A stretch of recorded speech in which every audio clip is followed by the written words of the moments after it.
Maestros, buenos días.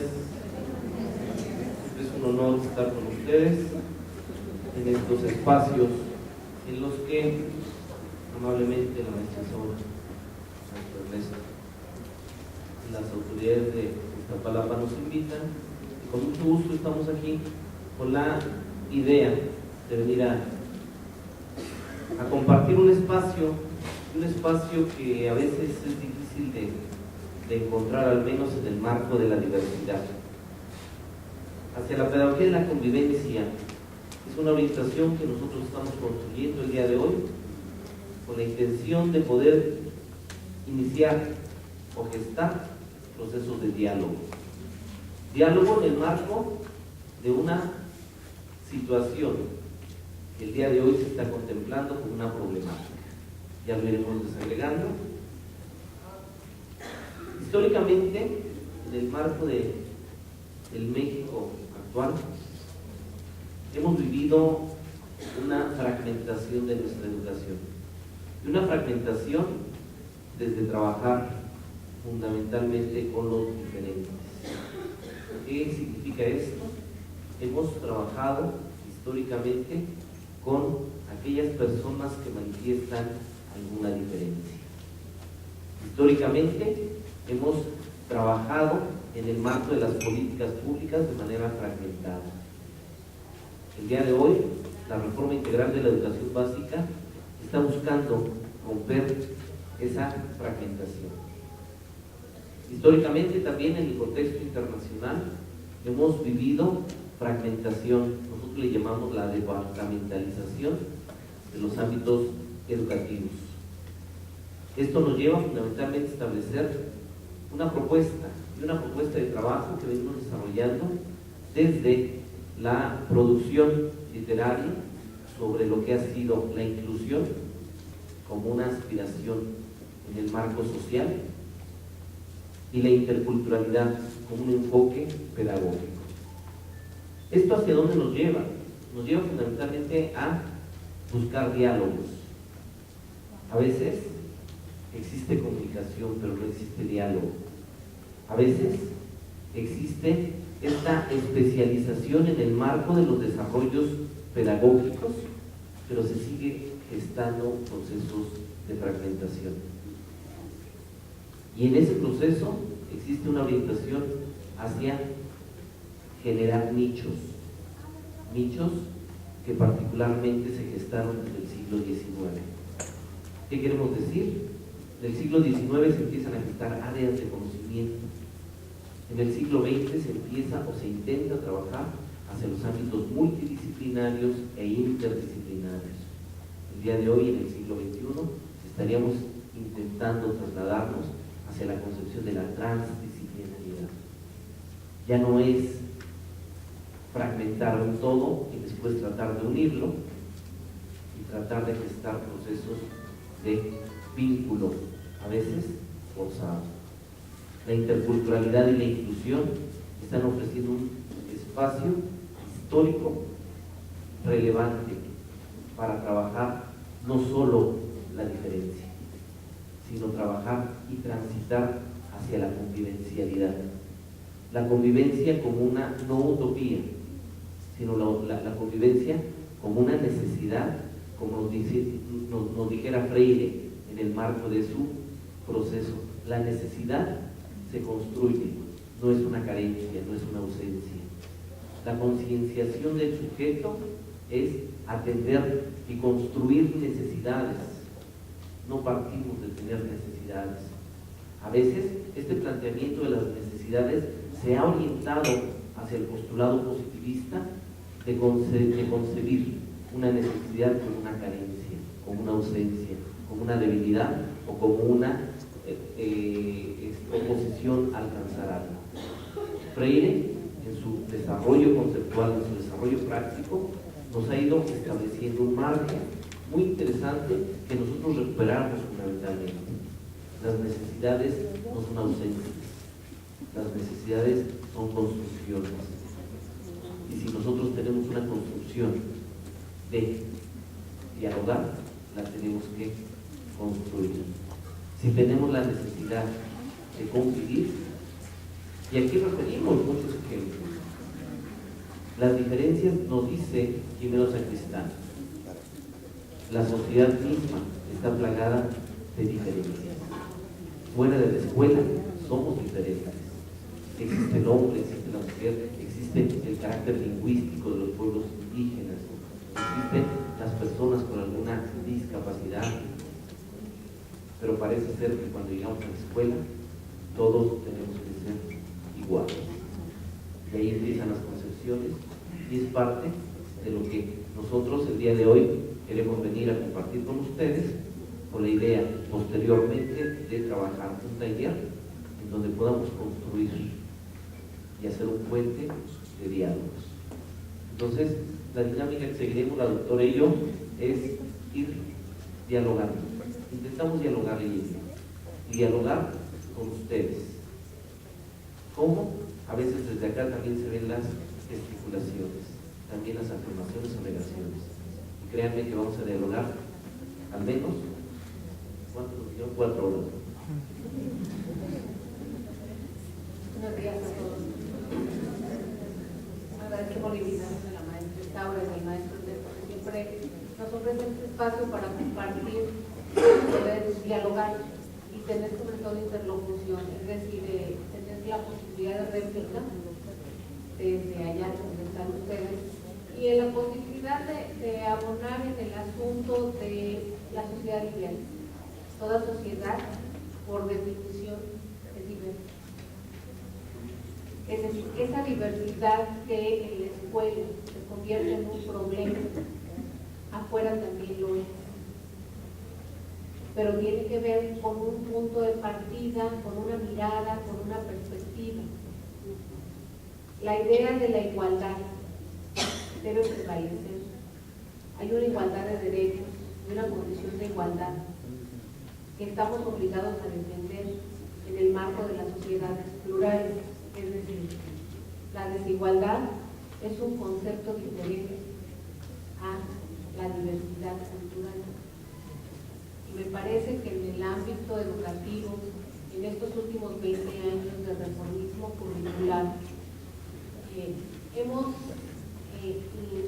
incorporado a nuestro lenguaje una serie de conceptos que de repente se nos agolpan y no logramos diferenciar. La igualdad es un precepto no solo jurídico, es una condición humana que nos brinda derechos y condiciones de participación en equidad. Pero la diversidad también es una condición humana. Entonces, aquí enfrentamos al problema, entre comillas. Si la diferencia es un problema social, entonces en la escuela la atendemos como tal. Es decir, nos hemos ido por la vía de las diferencias visibles: el discapacitado, el indígena, el viejo, los grupos etarios, los grupos vulnerables y las otras diversidades, la diversidad que se manifiesta entre nosotros el día de hoy, las formas de pensar diferentes, las reflexiones religiosas, políticas, de lo que sea.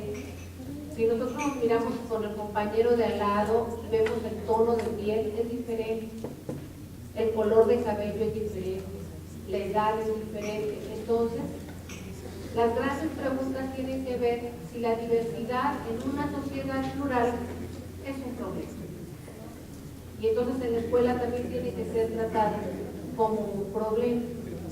Y el día de hoy, bueno, nos encontramos con un vocabulario extenso, pero a veces impreciso o que a veces utilizamos como sinónimo. Yo me voy a referir a la parte de la educación inclusiva, por ejemplo. Está la inclusión educativa, que como política pública implica la escolarización de todos los niños que están en edad escolar o de todos los jóvenes, porque ahora tenemos la obligatoriedad hasta la educación media superior. Esa es una manera de influir, la inclusión educativa. La inclusión social, que implicaría que la gente tenga acceso a todos los servicios mínimos para sus familias. educación inclusiva, que aquí nos cambian el orden de los dos términos. Y la educación inclusiva es este aspecto que atendemos específicamente hacia los niños discapacitados, o la educación intercultural, que tiene que ver con esa orientación de la educación hacia los grupos indígenas. Es decir, estas precisiones conceptuales tienen que ver con una mirada. El doctor decía, esa mirada transdisciplinaria, pero también esa mirada situada desde un espacio-tiempo determinado, es decir, desde aquí y ahora, pero una mirada abarcadora que nos permita ver de conjunto, porque siempre vemos por pedacitos. La departamentalización de la educación ha llevado a una fragmentación que nos ha creado mucho conflicto, incluso en la propia atención que nosotros damos y en la función que desempeñamos hacia los procesos educativos, ya sea en la práctica docente o en la práctica educativa de gestión, nos generan conflicto. Afortunadamente nos genera conflicto, pero tendríamos que pasar al plano de las dudas, de las grandes preguntas. Y las grandes preguntas tendrían que ir orientadas hacia qué pasa o cuál tendría que ser la educación en sociedades plurales. Y el primer punto es que no hay sociedad que no sea plural y que no sea diversa. Y entonces, si en sociedades plurales lo que vamos a hacer es fragmentar la educación, hacia donde vamos, cada vez que salga una nueva diferencia o que conozcamos una nueva diferencia, vamos a hacer otra vertiente educativa. Hoy la pedagogía de la convivencia tiene una base fundamental que va más allá del discurso político y es una educación para todos. Es decir, no basta coexistir. Habría que ver las formas en cómo nos empezamos a relacionar. Bien, la doctora Mariana está gestando un primer planteamiento. Y un primer planteamiento que nos lleva fundamentalmente a establecer y decir, ¿la diversidad es una oportunidad o es un problema? Ese es el primer punto. Pero partimos de uno de los principales teóricos desde la perspectiva de la cultura, que es Clifford Geertz, y nos va a plantear y nos va a decir, si no sabes la respuesta, discute la pregunta. Y ese es el principio de la pedagogía de la convivencia. El día de hoy tenemos más preguntas que respuestas. Tenemos que empezar a modificar nuestro esquema y nuestra concepción en el marco de la institución. Nuestras escuelas nos han enseñado a dar respuestas, pero a veces nos hemos quedado cortos en promover las preguntas. Y es ahí donde inicialmente empieza la concepción de la diversidad es un problema o es una oportunidad. Esa es la principal tesis que nosotros queremos trabajar el día de hoy. Pero además, ¿con quién trabajamos? Segunda tesis, segundo planteamiento. ¿Trabajamos con los diferentes o trabajamos con las diferencias? Dos ejes que parecen similares. Dos ejes que particularmente la doctora Mariana nos está dando desde un sentido histórico, derivado de políticas públicas. El día de hoy, históricamente hemos trabajado con los diferentes. Por ello, hablar de educación intercultural nos lleva a un planteamiento específico de trabajar con niños indígenas. Pareciera ser que los demás no tenemos referentes de carácter cultural diferentes. Parece ser que solo ellos tienen otra cultura y nosotros otra cultura. Pareciera ser que habría que trabajar en la educación inclusiva con las personas con alguna discapacidad. Y es aquí donde empiezan los conceptos. Y es aquí donde nosotros empezamos a derivar si es una oportunidad o es un problema. Si lo derivamos del planteamiento positivista del siglo XIX, por supuesto que va a ser considerado como problema.